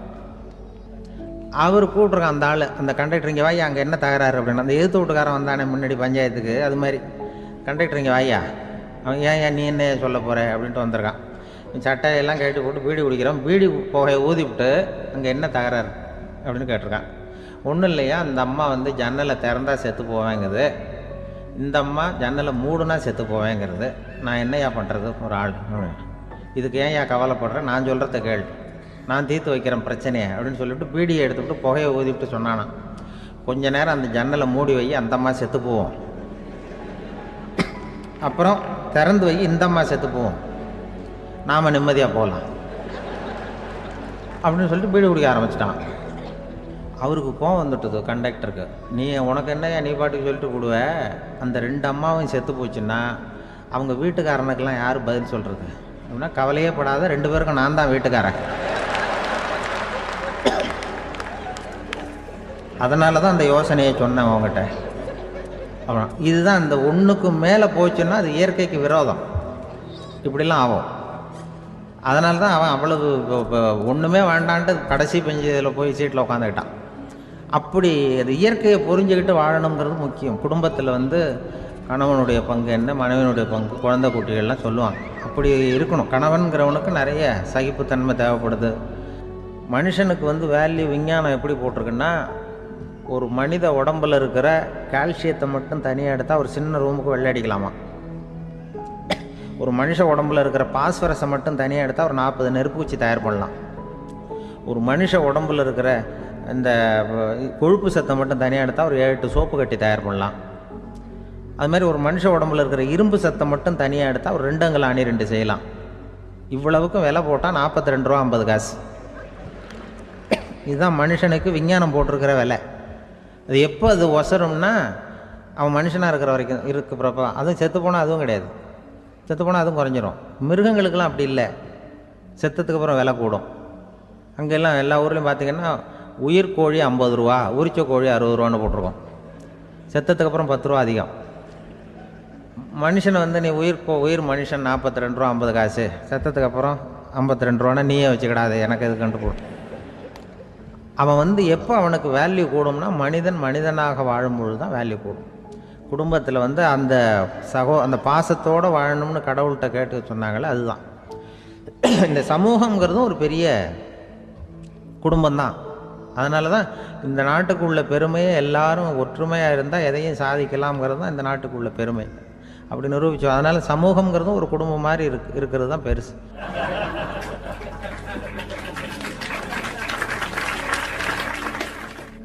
மனித நேயம்ங்கிறத பற்றி சொல்லுவாங்க. மனித நேயம் ஏன்னா ஒரு கணவனாக இருக்கணும், மனைவியாக இருக்கணும். ஒரு மனுஷன் வந்து இன்றைக்கி வந்து மனிதனாக இல்லை, மனித நேயம் குறைஞ்சி போச்சு. குடும்ப உறவுகள்லாம் ரொம்ப மாறி போச்சுன்னு சொல்கிறேன். இப்போ நாகரிகத்தில் அப்படி தான் இருக்குது. ஒரு இதில் ஒருத்தன் என்ன பண்ணியிருக்கிறான், ஒரு சின்ன பையனை கொண்டு வந்தானா. ஒரு சின்ன பையன் பக்கத்தில் இருக்கான். ஒரு பெரியவர் கேட்டிருக்கார், யாரப்பா அந்த பையன் அப்படின்னு கேட்டிருக்கார். இவன் சொன்னான்னா, இந்த பையன் எனக்கு தூரத்து உறவுன்னு இருக்கான். சரி, தூரத்து உறவுன்னா எப்படி அப்படின்னு கேட்டிருக்கான். இந்த பையன் எங்கள் அப்பாவுக்கு 8வது பிள்ளை அப்படின்னானா. கூட பிறந்தவனே அவ்வளோ தூரமாக போயிட்டான், 8வதாக பிறந்தான். அப்படி இருக்கு குடும்ப உறவுகள்ங்கிறது. இப்போ சில இதெல்லாம் இப்போ ஜாதி மத வேறுபாடெல்லாம் வந்து நம்முடைய முன்னேற்றத்தை வந்து தடுக்கும். விலங்குகள் வந்து நம்மளோட மேலானது. அதான் ஒரு ஊரில் ஒரு சிவன் கோயில் இருந்து தான். சிவன் கோயிலில் அந்த புறாவெல்லாம் வளர்ந்துக்கிட்டு இருந்திருக்கு. அந்த மாடத்தில், சிவன் கோயில் மாடத்தில் புறாவெல்லாம் குடியிருந்துருக்கு. உடனே அதுக்கு கும்பாபிஷேகம் பண்ணுறதுக்காக ஊரில் திட்டம் போட்டாங்க. சிவன் கோயிலுக்கு வெள்ளடிக்க ஆரம்பித்தாங்க. வர்ணம் பூச ஆரம்பித்ததும் அதுக்கு சாரம் கட்டுவாங்கல்ல, இந்த குச்சியெல்லாம் வச்சு சாரம் கட்டுவாங்க. உடனே இந்த புறாவெல்லாம் என்ன பண்ணிச்சான், இனிமேல் நம்ம இங்கே வெள்ளை அடிக்கிறாங்க, கும்பாபிஷேகம் வருது, நம்ம இங்கே குடியிருக்க முடியாது, எதிர்த்தாப்புல எங்கே போகலான்னு பார்த்துருக்கு. இந்த உயரம் கோபுரத்தில் இருந்த புறாவெல்லாம் எதிர்த்தாப்புல ஒரு மாதா கோயில் இருந்திருக்கு, சர்ச்சு. அங்கே சில மாடங்களில் புறாவெல்லாம் இருக்குது, சில மாடம் இருக்குது. உடனே நம்மளாம் அங்கே போடும் கொஞ்சம் காலத்துக்குன்னு எல்லாம் புறப்பட்டு இந்த மாதா கோயிலுக்கு போயிடுது. அங்கே போனால் அங்கே இருக்கிற புறாவோடு சேர்ந்து இதுவும் குடியிருந்துகிட்ருக்கு. கொஞ்ச நாள் என்னாச்சு, அங்கே கிறிஸ்மஸ் வந்துட்டுது. கிறிஸ்மஸ் வந்ததும் சரி இங்கேயும் வெள்ளடிக்க ஆரம்பிக்கிறாங்க. நம்ம மறுபடியும் எங்கடா போகிறதுன்னு பார்த்தா அங்கே இருக்கிற புறாவோட சேர்ந்து இதுவும் சேர்ந்து நேராக ஒரு பள்ளிவாசல் இருந்தது. எதுக்கு அங்கே இருக்கிற மாடத்தில் போய் அங்கே குடியேறிட்டுது எல்லாம். அங்கே போனால் அங்கே ரமலான் மாதம் வந்து ரம்ஜானுக்காக அதையும் புதுப்பிக்க ஆரம்பித்தாங்க. இது என்ன பண்ணுறதுன்னு சொல்லி இந்த 3 செட்டு புறாவும் சேர்ந்து என்ன பண்ணிச்சு, எங்கே போகலான்னு பார்த்தா மறுபடியும் அதுக்குள்ளே இந்த சிவன் கோயிலில் கும்பாபிஷேகம் முடிஞ்சிருக்கு. அங்கே போடுவோம் எல்லாருன்னு சொல்லி எல்லா புறாவும் அந்த சிவன் கோயிலுக்கு வந்துட்டுது. அங்கே போய் மாடத்தில் அதை குடியிருந்துட்டுது. அப்போ திடீர்னு ஒரு நாள் பார்த்தா ஒரே கலவரம் பூமியில் எல்லாம் ஒருத்தன் அருவாளை தூக்கிட்டு நிற்கிறான், குச்சி எடுத்து ஒருத்தனை சுட்டுக்கிறான். ஒரே கலவரம், சத்தம், ஒரே மத கலவரம் வந்துட்டுது ஊரில். அப்போது புறாவெல்லாம் மாடத்தில் இருந்துக்கிட்டு ஒரு குஞ்சு புறா அவங்க அம்மாட்ட கேட்டு தான், இது என்ன இந்த மனுஷனுக்கு என்னாச்சு, அவன் கத்தியை தூக்கிட்டு நிற்கிறானே அப்படின்னு கேட்டு தான். ஒரு குஞ்சு புறா அவங்க அம்மாட்ட கேட்டுதான், அம்மா புறா. இப்போ அம்மா அந்த புறா சொல்லித்தான், மனுஷனுக்கு இப்போ மதம் பிடிச்சிருக்கு, அதான் கத்தியை தூக்கிட்டு நிற்கிறான் அப்படின்ட்டுருக்கு. இப்போ நமக்கெல்லாம் பிடிக்கலையே அப்படின்னு தான்.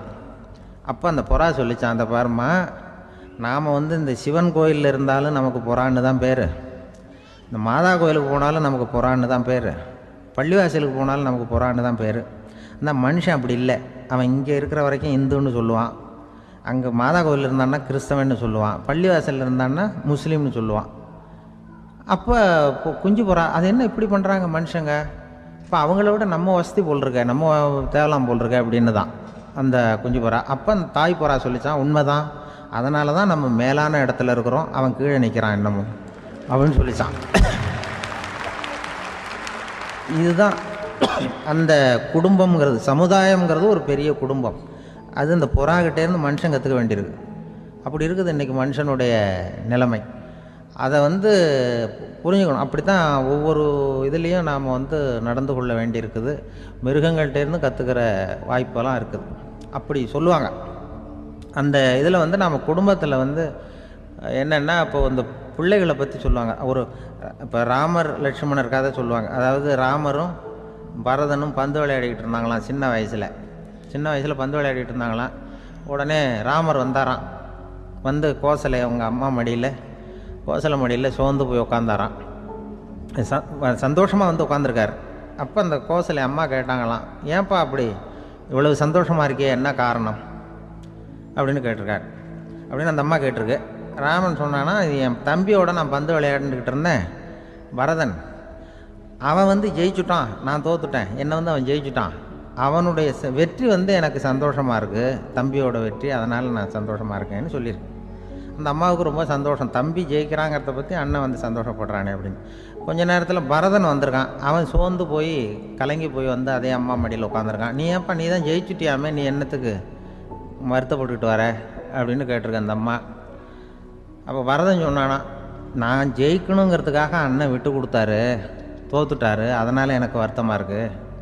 உண்மையில் அவர் தான் ஜெயிச்சிருக்க வேண்டியது, எனக்காக விட்டு கொடுத்தாரு, அதனால் நான் வருத்தப்படுறேன்னா. அப்போ அந்த அம்மா சொல்லித்தான், இப்படி தான் தம்பியினுடைய வெற்றி அண்ணனை சந்தோஷப்படுத்துது, அண்ணனுடைய தோல்வி வந்து தம்பியை வருத்தப்பட வைக்குது.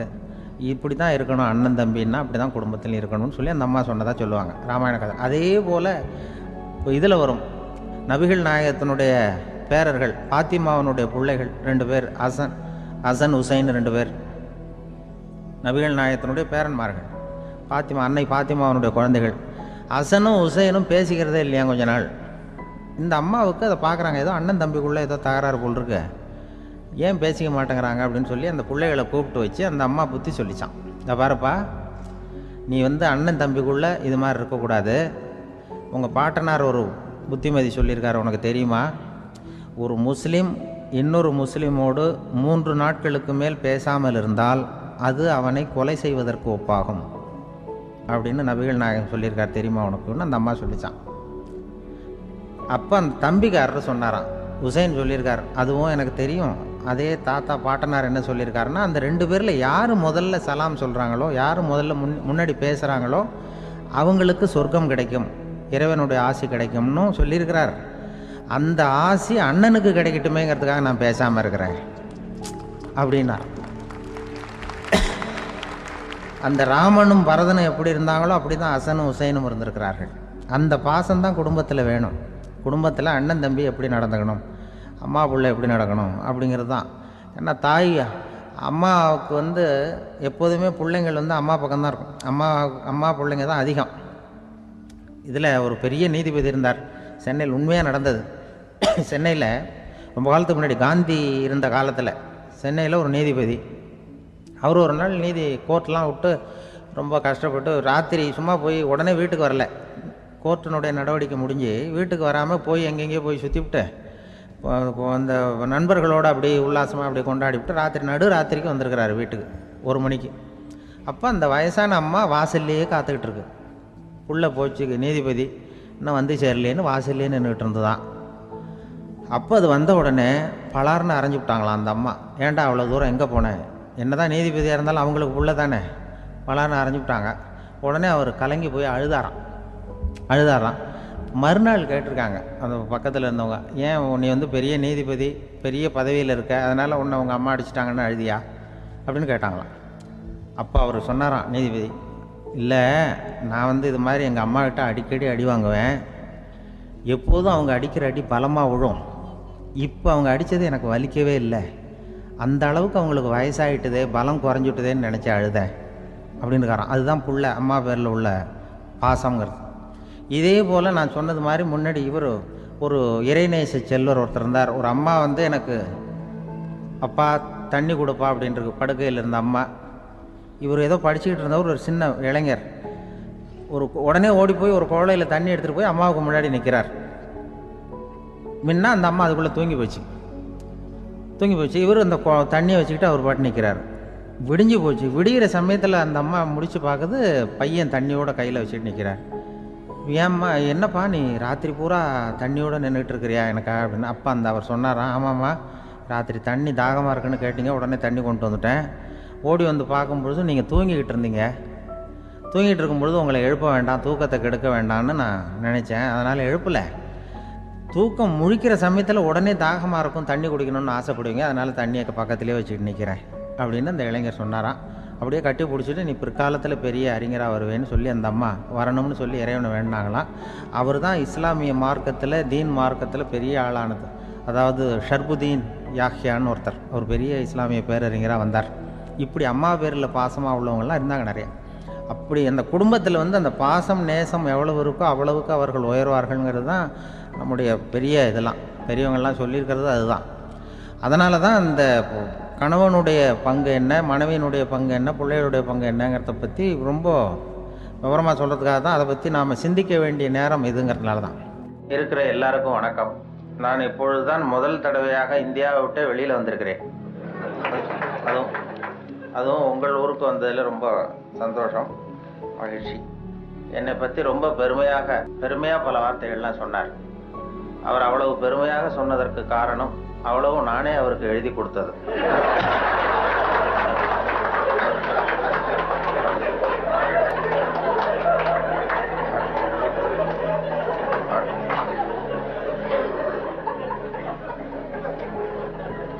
இவ்வளவு விவரமாக அவர் சொல்லுவார் என்று தெரிந்தால் இன்னும் கூட எழுதி கொடுத்திருப்பேன். அதனால அவருக்கு முதல்ல நன்றி சொல்ல வேண்டும். எனக்கு யாரும் பொன்னாடையெல்லாம் போத்துகிற பழக்கம் எனக்கு அதிகமாக அனுபவம் இல்லை. யாரும் போத்துறதில்லை. நானாக போய் பேசிட்டு வருவேன். இப்படிப்பட்ட பொன்னாடைகள் இங்கே ரொம்ப அபூர்வமாக போத்துனது, அதுவும் இந்த இடத்துக்கு ரொம்ப அவசியம். அது குளிர் அதிகமாக இருக்கிறது. நான் காசு கொடுத்து பொன்னாடை போத்திக்கிறது உண்டு சில இடங்களில். இதெல்லாம் கௌரவத்துக்காக போற்றப்படுகிற பொன்னாடை. காசு கொடுத்து பொன்னாடை போத்திக்கிறது உண்டு நாங்கள் இந்தியாவில். மாதம் ஒரு முறை இப்படி போத்திக்குவேன். அது யாருன்னா எனக்கு இந்த முடி வெட்டுகிற நண்பர்கிட்ட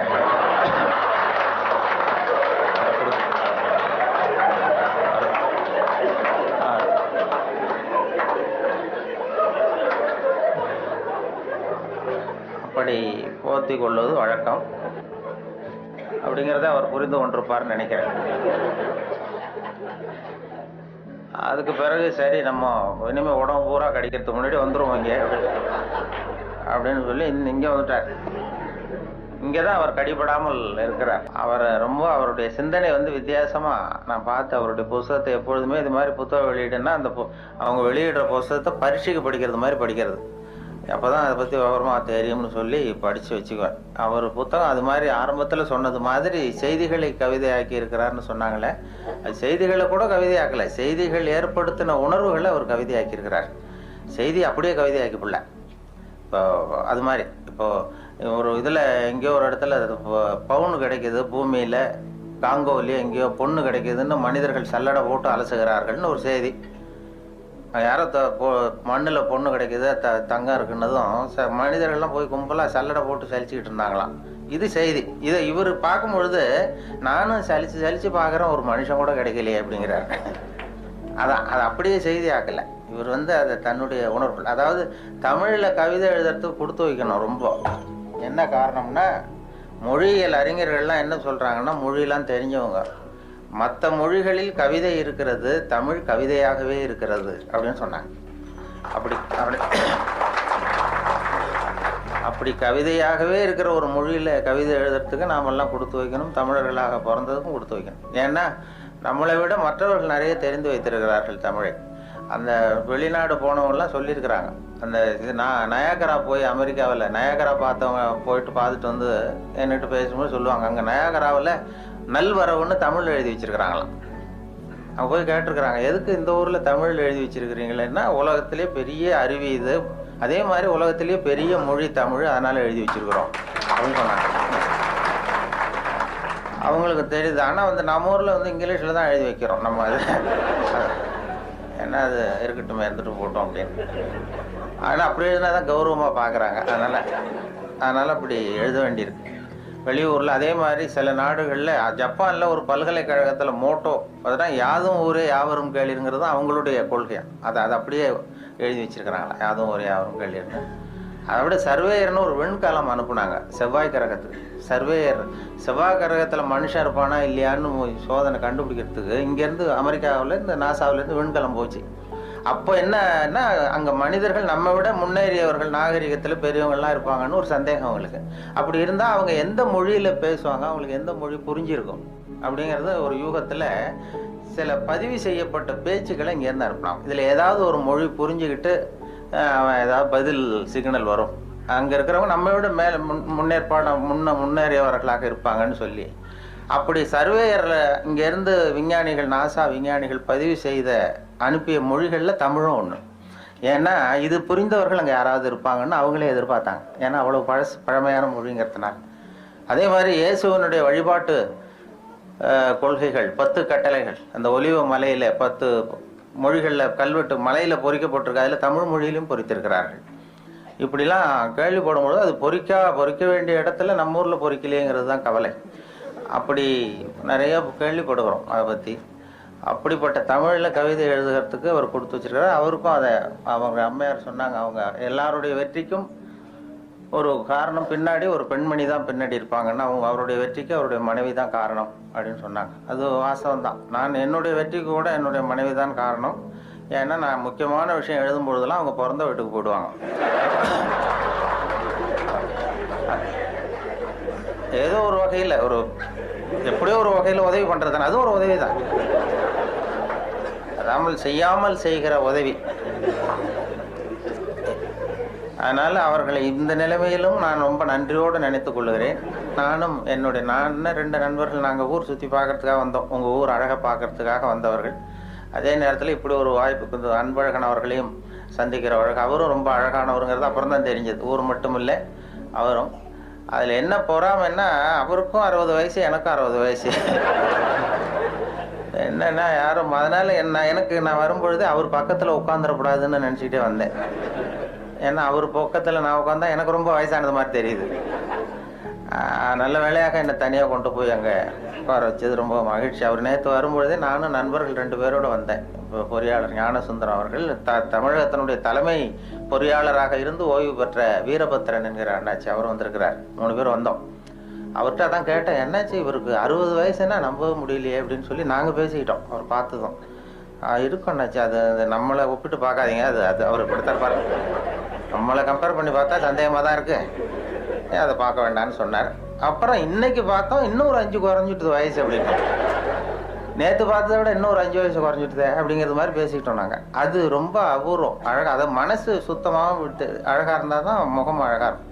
அது உள்ளத்தில் இருக்கிறது தான் மனசில் வரும். அந்த தெளிவான சிந்தனை, அந்த சிரிப்பு அவர் பார்த்தார். ஏன்னா வயசு குறையறதுக்கு எனக்கு சந்தேகம், எப்படி ஒரு குறைஞ்சிது நேற்றை விடனா வயசு குறையறதுக்கு இது வரைக்கும் யாரும் மாத்திரை கண்டுபிடிக்கல, மாத்திரை கத்திர சாப்பிடுவாரோ அப்படின்னாரு.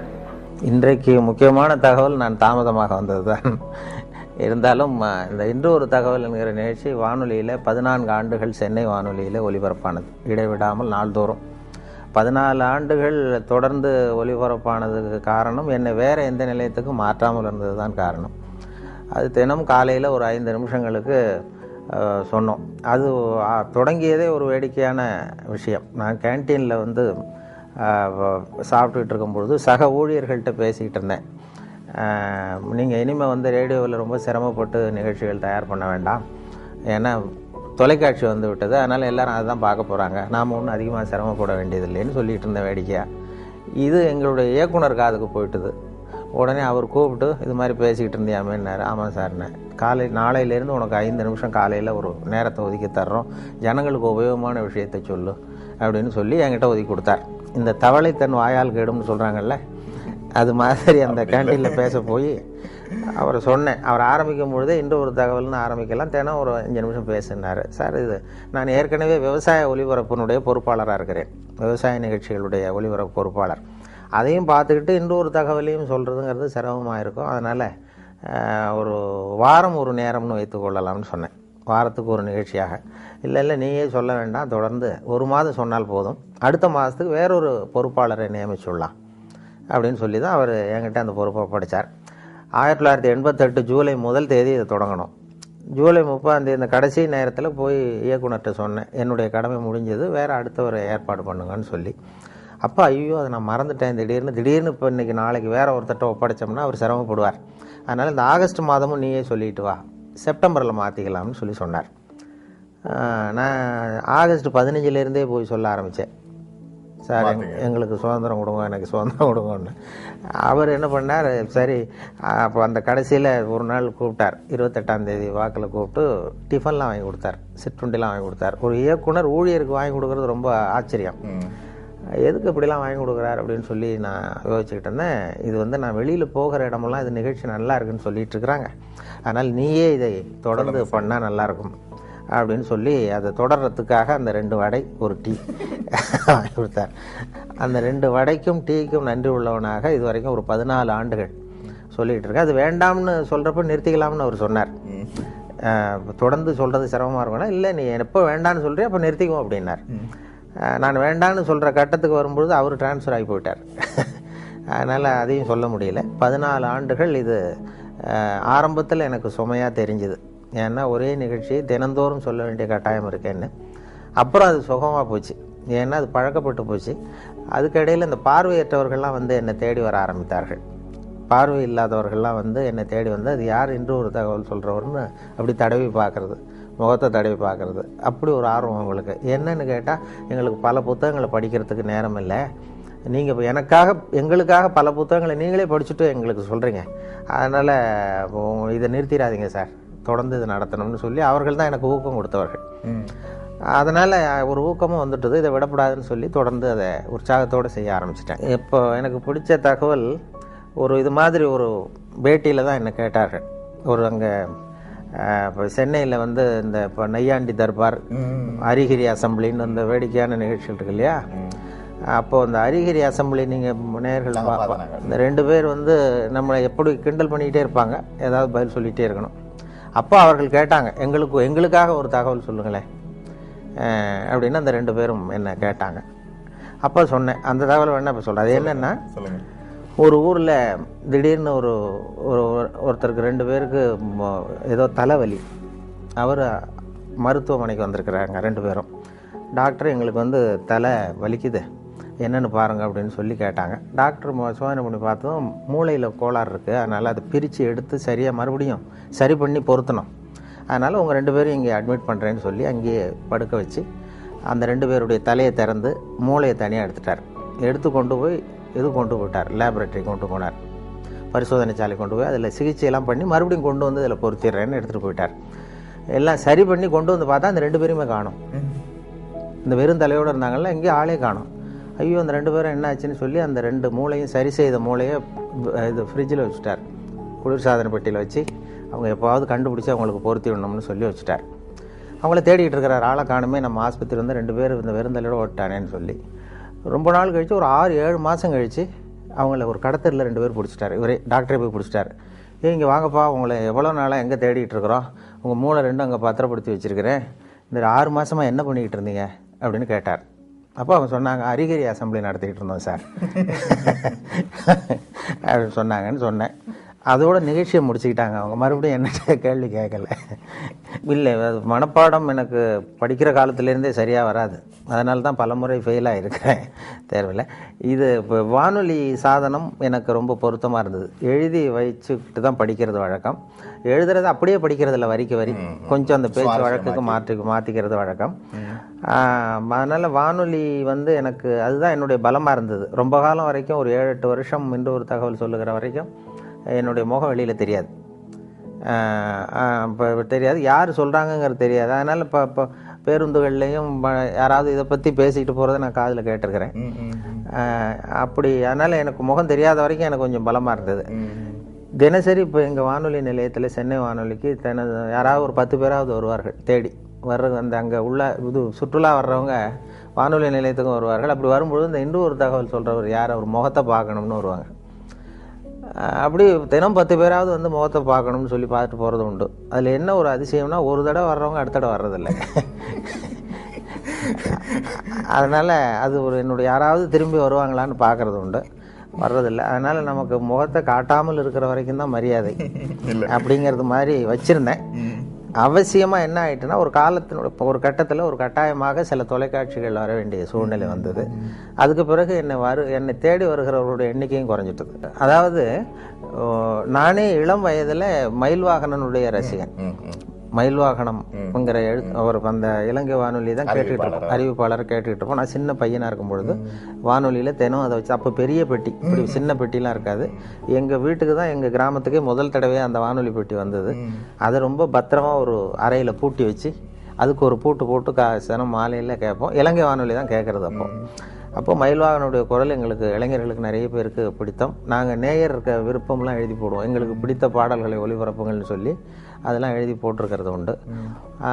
அவர்கள் சொல்கிறது அதில் அதுதான் இப்போ ஒலிபரப்புக்கு ஒரு ஒலிபரப்பு எப்படி இருக்கணுமோ அப்படி இருந்தது இலங்கை வானொலிங்கிறது தான் உண்மை.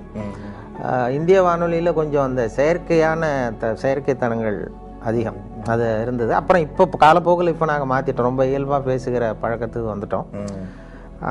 அதனால் இலங்கை அறிவிப்பாளர்கள் எனக்கு இப்போ நேரடி பரிச்சயம் BH அப்துல் ஹமீது என்னை நேரடியாக சந்திக்க வைத்தார்கள் ஒரு தொலைக்காட்சி நிகழ்ச்சிக்கு. முதல் மரியாதைன்னு ஒரு நிகழ்ச்சி தொடங்கி அந்த இந்திய தொலைக்காட்சியில் என்னையும் BH அப்துல் ஹமீதையும் சந்தித்து 1 மணி நேர நிகழ்ச்சி 2 பேரையும் உரையாட வைத்து எடுத்தார்கள். அப்போது இது போன்ற கருத்துக்களை பரிமாறிக்கிட்டோம். அதனால் இலங்கை வானொலி அறிவிப்புங்கிறது ரொம்ப இயல்பானதுங்கிறது உண்மை. இப்போ எங்களுக்கு என்னென்னா அந்த இப்போ வானொலியில் 3 விதமாக குரலை பயன்படுத்தி சொல்லி பயிற்சி கொடுத்துருக்கிறார்கள். வானொலியில் குரலை மட்டுமே உபயோகப்படுத்துகிறவர்கள் 3 விதமாக பண்ணலாம்னு சொல்லி, அதாவது ஒன்று அறிவிப்பு, விவரிப்பு, நடிப்புன்னு சொல்கிறது. அனௌன்ஸ்மெண்ட், ஆக்டிங், நடுவில் நேரேஷன் அப்படின்னு சொல்லி பிரித்து கொடுத்துருக்குறாங்க. அறிவிப்புன்னு வரும்பொழுது ஒன்றை அறிவிக்கும் பொழுது என்னுடைய அபிப்பிராயம் என்னங்கிறது தெரியப்படாது. ஒரு அறிவிப்பாளருடைய தகப்பனார் அமைச்சர்னு வைங்களேன், அந்த அமைச்சர் அன்று காலையில் கொல்லப்பட்டிருக்கிறார்னு வச்சுக்கோங்க, சுட்டு கொல்லப்பட்டார். அந்த செய்தியை அந்த அமைச்சருடைய மகன் அறிவிப்பாளராக இருந்து வாசிக்கிறார். அவர் அழக்கூடாது. அதாவது சுட்டு கொல்லப்பட்டு தன்னுடைய தந்தைங்கிற உணர்வு ஒரு முகத்தில் தெரியக்கூடாது. அந்த அறிவிப்பில் தன்னுடைய ஈடுபாடு, தன்னுடைய அபிப்பிராயம், அல்லது 2 நாடுகளுக்கு இடையே போர், அதில் அதை பற்றி அறிவிக்கிறோம், நாம் எந்த நாட்டுக்கு சார்போ அல்லது அதுக்கு ஆதரவாளனா இல்லையா அப்படிங்கிறது தெரியக்கூடாது. இப்போது பீகாரில் வெள்ளம்னு படிக்கிறோம், வெள்ளம் வந்துட்டுதேங்கிறது நம்ம அழுதுகிட்டே படிக்கக்கூடாது. விவசாய அறிவிப்பில் ஒரு பூச்சி விழுந்துட்டுது, அந்த பூச்சிக்கு பாதிப்பு அதிகமாக இருக்குங்கிறதுனால நம்ம சோகத்தை காட்டக்கூடாது. இது அறிவிப்பில் உள்ளது. நடிப்பில் நானாக இருக்கிறது இல்லை, கம்ப்ளீட்டாக நான் வீரபாண்டிய கட்டபொம்மன்னா அது கட்டபொம்மனாகவே மாறிடுறோம். இது 2க்கும் இடைப்பட்டது விவரிப்புங்கிற இதில் கொண்டு வராங்க. விவரிப்பு என்னென்னா இப்போ கிரிக்கெட் கமெண்ட்ரி, அப்போ லேசாக உற்சாகத்தை காட்டலாம் ஒரு உற்சாகமான நேரங்களில், அல்லது ஒரு பெரிய தலைவர் இறந்துட்டார், அதுக்கு நேர்முக வர்ணனை கொடுக்குறோம். இப்போ நான் எம்ஜிஆர் இறந்த பொழுது நான் நேரடி வர்ணனை கொடுத்தேன். அந்த கடைசியாக அந்த அடக்கம் பண்ணுகிற இடத்துல நான் இருந்தேன். அது மாதிரி வர்ணனை கொடுக்கும் பொழுது கொஞ்சம் அந்த சோகமும் இழைய விடணும், அதில் நம்முடைய உணர்வையும் காட்டணும் இல்லையா. சுத்தமாக அறிவிப்பு மாதிரி எனக்கு அதுக்கு சம்பந்தம் இல்லைங்கிறது மாதிரி சொல்லக்கூடாது, இருக்கக்கூடாது. அதனால் 3 வகையாக பிரித்து இந்த குரலை வெளிப்படுத்தும்படியாக எங்களுக்கு பயிற்சி கொடுத்தார்கள். அதனுடைய விளைவு தான் என்னென்னா, பல இடங்களில் நாங்கள் எங்களுக்கு சம்மந்தம் இல்லாத மாதிரியே சொல்ல ஆரம்பித்தோம். அதுதான் நீங்கள் கேட்ட கேள்வி. அதனால் இப்போ இலங்கை வானொலியில் அப்படி இல்லை, அந்த இது மாதிரியான பிரிவில் உற்சாகமாக நீங்கள் என்ன நினைக்கிறீர்களோ உற்சாகமாக சொல்லலாம். அதுதான் கேட்பதற்கும் சுவாரஸ்யமாக இருக்கும்.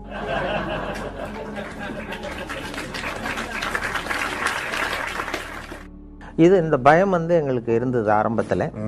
ஆனால் எங்களுக்கு வருகிற விளம்பர வருவாய் குறையில. அது என்னென்னு காரணம்னு பார்த்தா, ஒரு புள்ளி விவரம் சேகரித்தார்கள் இந்தியாவில். அதாவது ஊடகங்கள் எந்த அளவுக்கு மக்களை சென்று அடைகின்றனன்னு சொல்லி, பத்திரிகை, வானொலி, தொலைக்காட்சி. இதில் ரொம்ப புகழ்பெற்ற மீடியா, பாப்புலர் மீடியாங்கிறது தொலைக்காட்சி.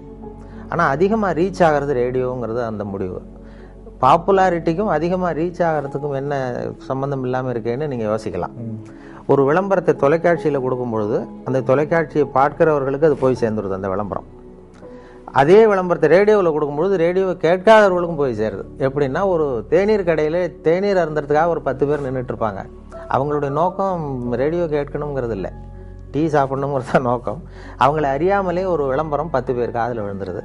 அல்லது அந்த வழியாக சைக்கிளில் போயிட்டுருக்கிற ஒருத்தர் ஏதோ ஒரு கடையில் பாடுகிற அந்த இதில் இருக்கிற விளம்பரம் போய் சேர்ந்துருது. அதனால் அதிகமாக 87% வானொலி விளம்பரங்கள் சென்றடைகின்றனங்கிறது ஒரு புள்ளி வரும். அந்த பலத்தில் தான் இப்போ வானொலி போய்கிட்டுருக்கு. நாங்கள் அதனால தான் அந்த வானொலியினுடைய விளம்பரங்கள் வருவாய் குறையாமல் போயிட்டுருக்கு. அது முதல்ல நான் விவசாய ஒலிபரப்பு பிரிவில் திருநெல்வேலி வானொலி நிலையத்தில் சேர்ந்தேன். அப்போ சேர்ந்த புதுசில் ஒரு அறிவிப்பை கொடுத்து விவசாயிகளுக்கு, உழவர்களுக்கு இந்த அறிவிப்பை சொல்லுங்கள்னு எனக்கு பொறுப்பு ஒப்படைச்சாங்க. படிச்சுட்டு நான் இப்போ என்ன பண்ணேன், அதில் என்ன எழுதியிருந்ததுன்னா அதை அப்படியே படிக்க சொல்லி கொடுத்தார்கள். அதில் என்ன எழுதியிருந்ததுன்னா, இப்போது திருநெல்வேலி மாவட்டம் புளியங்குடி வட்டார விவசாயிகள் கவனத்திற்கு ஒரு செய்தி. அந்த வட்டாரத்திலே நெல் பயிரில் குருத்துப்பூச்சி விழுந்திருக்கிறது. அந்த குருத்துப்பூச்சிக்கு என்ட்ரின் மருந்து அடிக்க வேண்டும்.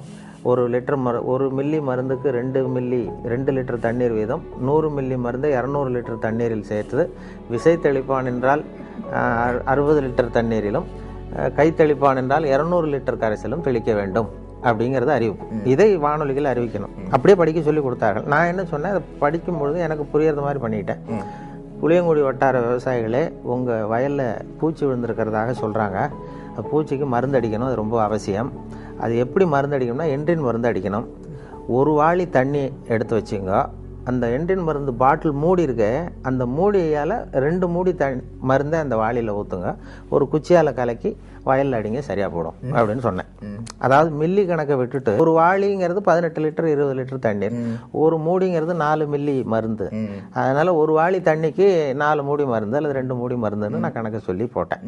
அப்போ அங்கே இயக்குநர்களாக இருந்தவங்க, என்னுடைய அதிகாரிகள், இது இப்படிலாம் வானொலியில் பேசுவது தவிர, இப்படி மொழியை கொச்சைப்படுத்தக்கூடாது, ரொம்ப அது துல்லியமாக சொல்லணும், சயின்டிஃபிக்காக சொல்லணும் அப்படிங்கிறது மாதிரி அவர்கள் என்னை கொஞ்சம் இது பண்ணாங்க.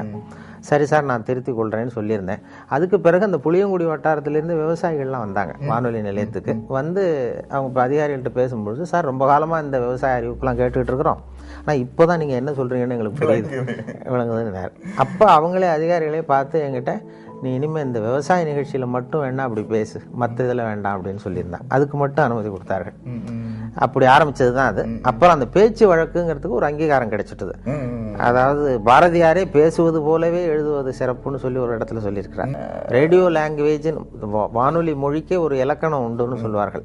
ஒரே வரி இலக்கணம். என்னன்னா, நாம சொல்றது கேட்கறவங்களுக்கு புரியணும், அதுதான் அதனுடைய இலக்கணமே. அவர்கள் பாஷையில் அவர்களுக்கு புரிகிற மாதிரி பேசுறது தான் வழக்கம். அதில் வந்து அதுதான் வானொலிக்கு அவசியம். வானொலிக்கு நான் வந்து எழுத்தாளராக போனேன். விவசாய ஒலிபரப்பு பிரிவுக்கு ஸ்கிரிப்ட் எழுதி கொடுக்கறது, படிகள் எழுதி கொடுக்குற வேலைகள், அதாவது நிகழ்ச்சி அமைப்புகள். ஆனால் அங்கே எனக்கு ஒப்படைக்கப்பட்ட வேலை நிகழ்ச்சி தயாரிப்பு வேலைகளையும் கொடுத்தாங்க. அதுக்கு பிறகு எடிட்டர் அப்படின்னு சொல்லி ஆசிரியருங்கிற பொறுப்பில் சென்னை வானொலிக்கு மாற்றலாகி வந்தேன். அங்கே நாடக தயாரிப்பு பிரிவு, தமிழ் இலக்கிய பிரிவு, அப்புறம் விவசாய பிரிவு, அறிவியல் பிரிவு, இப்படி பல்வேறு பிரிவுகளில் வேலை பார்த்துட்டு இருந்தேன்.